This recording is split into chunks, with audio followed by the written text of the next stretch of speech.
Allez, salut tout le monde, c'est Zogma, j'espère que vous allez bien. Aujourd'hui, on se retrouve pour le dernier microgame de chez Matago, en tout cas le dernier qui joue en solo, parce que j'ai la blinde de retard. Ce jeu est sorti au mois de septembre, il s'agit de Leçon de pêche, un jeu de Scott Helms. Alors c'est plus tout à fait le dernier solo, parce qu'il y a eu l'extension de l'île des Prédateurs, que elle aussi je n'ai pas encore joué. Il y a eu moult multijoueurs, mais maintenant je ne me concentre plus que sur les solos, en tout cas pour les achats, parce qu'en vidéo ça n'était toujours que ceci. On se retrouve pour une petite partie solo, et en fin de vidéo, mon avis sur le jeu. Bon visionnage. Alors qui est chaud pour une petite leçon de pêche? On va choisir un de ces 6 personnages, et quand je vous dis qu'on va choisir, c'est qu'on va touiller, retourner, et ça va arriver sur Maya, l'épouse de notre de notre défunt mari, avec qui on avait l'habitude de pêcher. D'ailleurs, Maya se rappelle s'être laissé convaincre de pêcher lors de leur lune de miel. Se rappelle également le plat délicieux que Leland, le défunt, cuisina avec leur première prise. Et donc là, j'ai un objectif. Ça va être mon objectif de fin de partie, c'est d'avoir pêché 3 poissons P et 2 poissons B. On a le lac qui est ici avec cette carte. Sur ces cartes-là, il y a des dessins de poissons. Il va falloir faire en sorte que ces poissons-là sont révélés. On va se rappeler les leçons que le Land nous a fait étant petit. En fait, on va choisir une carte. Par exemple, celle-ci, on va appliquer tous les effets. Ensuite, on vérifie à la fin du tour, parce que je joue au normal, si l'objectif est validé et donc si on a gagné. Sinon, on continue. Je vais jouer une autre carte.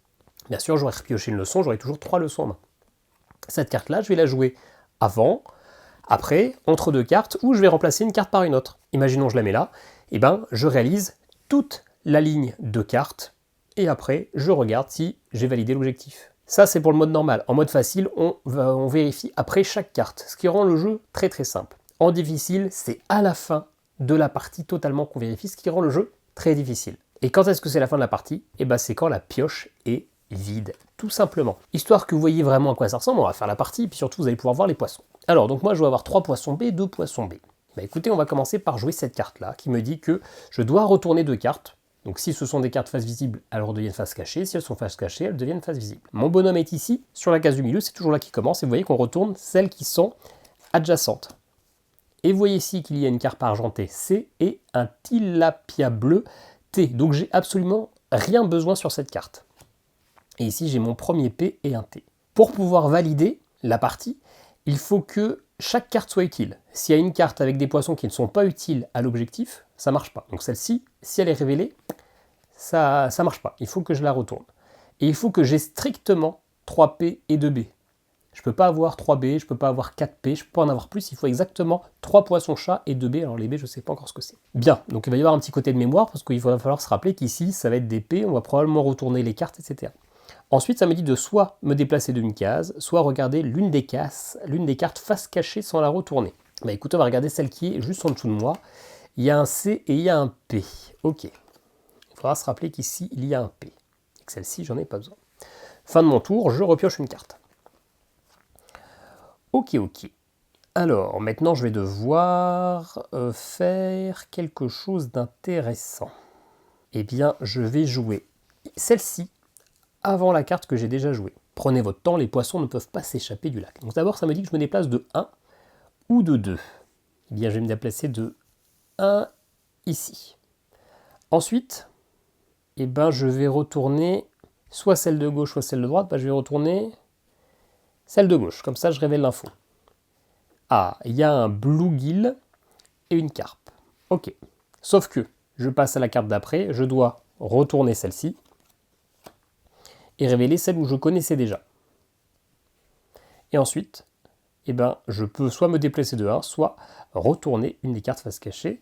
Enfin, regarder une des cartes face cachée sans la retourner. Ben, je vais me déplacer de 1 ici, dans l'idée d'aller révéler celle-ci ensuite et d'aller supprimer celle-ci.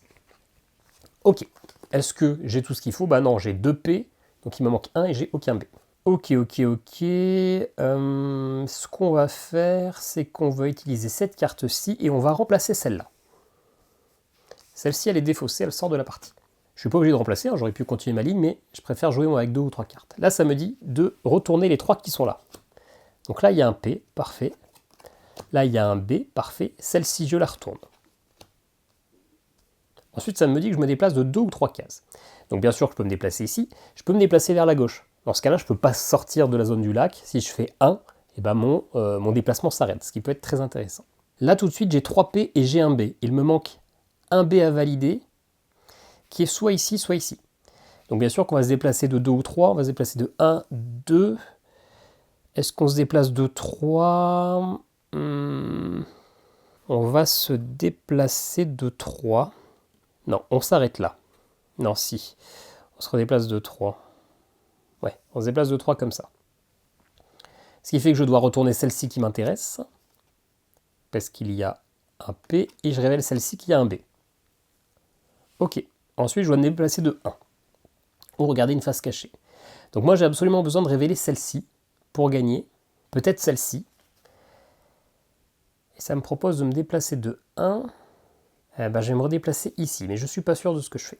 Je repioche une carte. Ok.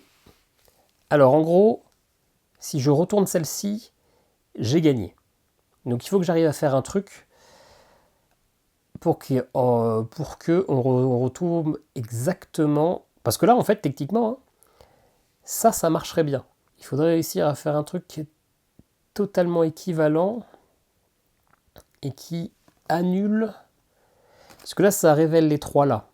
Celle-ci est cachée, celle-ci est visible, et celle-ci est visible. Et je me déplace. Il faut que je revienne et que je retourne ces deux-là exclusivement. C'est pas possible. Là, c'est pas possible avec les cartes que j'ai. Hein. Mais on peut se demander... Donc c'est celle-là que je veux. Alors je peux intercaler, mais je peux pas supprimer une carte, hein, bien sûr. Ceci, ça peut être un... Ok, on va tenter un truc. On va se mettre... Ouais, on va tenter un truc, on va tenter un truc, on va échanger ça avec ça. Je pense que c'est risqué, mais c'est pas grave. Allez, retourner. Hop là. Là, j'ai un P. Donc techniquement, si j'étais en mode facile, on vérifie après chaque carte, et bah c'était bon, j'avais 3 P et 2 B. Sauf que je suis pas en mode facile. Échanger deux cartes face cachée, j'échange ces deux-là. Ces deux-là. Celle-là, je sais pas ce que c'est, je sais que sur celle-là, il n'y a rien qui m'intéresse. Donc avec un peu de chance, ici, il y a un truc sympa. Ici, retourner les deux là, donc celle-ci je la cache, je perds un P. Je perds un petit P dans le lac là, ni vu ni connu, et je retourne celle-ci qui a un P et un B. Bon, je suis bon au niveau des P, par contre maintenant j'ai 3 B, alors qu'il m'en faut que 2. Et ici je peux me déplacer de 1 ou retourner une carte, ou regarder une carte. Donc là il faudrait que j'arrive à retourner ça pour le dernier tour, enfin pour le prochain tour, et j'ai gagné. Je vais me déplacer de 1 vers là-bas. Ok, allez, je repioche une carte. C'est l'avant-dernier tour, hein, de toute façon. Il faut que je fasse en sorte que tout ça soit face cachée et j'ai gagné. Hein. Est-ce que c'est possible ? Est-ce que c'est possible ? Celle-ci, ça révèle. Il y a peut-être moyen. Bah oui, en fait, hein, il y a totalement moyen. En échangeant ces deux cartes-là. Donc celle-ci, elle est défaussée. Donc ici, je retourne celle-ci. Très bien. J'échange deux cartes face cachée, c'est pas possible. Ensuite, soit je retourne ces deux-là, ou ces deux-là, je retourne ces deux-là.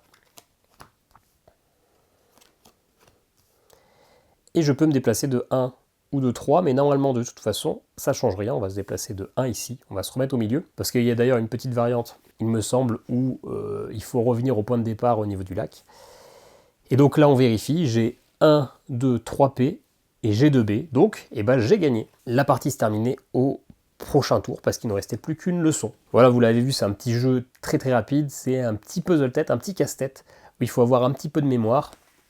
On se retrouve tout de suite pour mon avis sur le jeu. Bon, c'est toujours un petit peu compliqué de donner un avis sur ces petits microgames qui sont forcément des jeux minimalistes, et donc avec finalement peut-être moins de surcouche et moins de profondeur, donc forcément il y a plein de défauts qu'on pourrait trouver à ce genre de jeu, mais qui sont finalement la conséquence du modèle, j'allais dire économique, mais du modèle de jeu. Moi, globalement, ce genre... Alors, j'ai acheté le Son de Pêche parce que c'est un solo, que c'est Skullgames, que c'est la gamme, mais je ne savais pas ce que c'est. Il y a assez peu d'infos sur ces jeux avant qu'ils sortent, à part si vous vous renseignez sur au niveau des États-Unis sur ce qui est déjà sorti en contenu, mais il y a assez peu d'infos. Et clairement, je me suis rapidement rendu compte que c'était pas mon type de jeu. C'est du pur casse-tête. C'est pas le casse-tête de placement où tout est bien mais il y a des choses qui sont bien meilleures que d'autres. Là, c'est vraiment le casse-tête où il faut réfléchir, il faut avoir un peu de mémoire. Et vous avez bien vu, hein, il faut faire en sorte que tout soit dans le bon ordre et au bon moment donné. Parce qu'en facile, c'est après chaque action de carte. En moyen, c'est à la fin du tour. En difficile, c'est à la fin de la partie. Donc ça peut rendre les choses un peu compliquées. Clairement, moi, la sensation que ça m'a rappelé, c'est un nombre assez important d'énigmes qu'il y a dans les jeux vidéo où vous faites tout dans le désordre, tac, jusqu'à un moment, l'énigme valide parce que ça a marché et qu'en fait vous faites les choses de manière totalement aléatoire parce que c'est ultra chaud de bien réussir à le faire dans le bon ordre. Alors bien sûr là vous êtes en train de vous dire ouais mais c'est parce que t'es qu'une grosse quiche, probablement, mais c'est quand même un peu la sensation que j'ai eue dans le jeu parce qu'au départ vous jouez sur l'inconnu, vous ne savez pas où sont vos poissons, vous ne savez pas quelles sont les cartes actions que vous allez pouvoir récupérer et finalement il y a toujours ce moment où ça tombe pile bien, sauf qu'il y a un petit truc en plus. Alors j'imagine que c'est le sort de jeu ultra calculatoire, où si vous avez un cerveau d'ordinateur, vous savez exactement quelle carte jouer et dans quel ordre jouer et comment faire votre ligne de programmation. Mais moi je vous avoue que ça a quand même tendance un petit peu à me trouver le cul. Ça marche bien, si vous aimez ce type de casse-tête, il n'y a aucun souci, il le fait très bien. Mais clairement, moi j'ai l'impression de faire des trucs un peu au hasard et qu'à un moment donné, bim, ça tombe tout pile bien. Alors il y a certaines parties qui sont d'ailleurs quasiment impossibles, certaines parties, ça m'est arrivé de gagner une partie dès le premier tirage de cartes, non, deuxième tirage de cartes, je sais plus, parce que c'était une configuration, c'était quasiment idéalement ce qui était installé sans le savoir. Bon c'est un petit peu les difficultés, les errances d'un jeu avec seulement 18 cartes, mais voilà, j'ai un peu cette impression de faire un peu au pif et qu'à la fin ça ira. Après ça reste un petit jeu qu'on peut prendre dans le sac, qu'on peut faire en vacances vite fait sur un coin de table qui occupe 5 minutes. Après ça m'a pas spécialement excité. J'ai été attiré par le thème, le fait de pêcher, etc. Et finalement, j'ai pas trouvé ça ultra excitant. Un défaut de fabrication, c'est que je trouve que les poissons se ressemblent un peu trop. Ils ont tous des couleurs un peu sombres. Du coup, c'est des fois un peu galère de se rappeler si c'est bien le poisson T, le poisson P. On a tendance toujours à regarder 2 fois pour être sûr que on a le bon nombre de poissons, etc.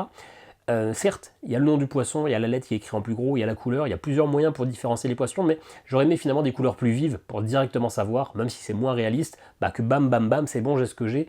Parce que là, finalement, bleu un peu foncé, marron, machin, je trouvais que ça manquait un petit peu de différenciation. Et enfin, mécaniquement, finalement, la pêche, c'est un peu chill, quoi. T'attends que ça se passe et quand il y a un truc qui est mort, tu tires.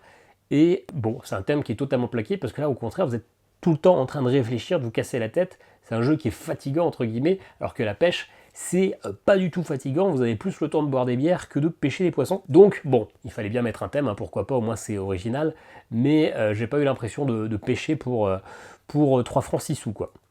Voilà, donc moi, le son de pêche, finalement pour moi, c'est un Zogma de bronze parce que ça rentre pas du tout dans mes goûts et que j'ai plus l'impression de faire des trucs au hasard pour que ça marche, mais parce que c'est pas mon style de jeu, en l'occurrence. Vous savez si ça peut vous plaire, vous savez si vous êtes adepte de ces casse-têtes puzzle games où il faut avoir de la mémoire et il faut pouvoir un peu calculer ce qu'on fait. Et si vous aimez ça, sur le papier, aucune raison que ça ne vous plaise pas. Voilà pour le son de pêche. On se retrouve très bientôt pour une nouvelle vidéo et puis je crois qu'en janvier, il y en a 1 ou 2 en solo qui sortent, donc on essaiera d'être à l'heure cette fois-ci, non pas 3 mois en retard. Si cette vidéo vous a plu, n'hésitez pas à laisser un petit commentaire et un petit lien affilié si jamais. Et puis nous, on vous dit à très bientôt pour une nouvelle vidéo. Ciao, ciao.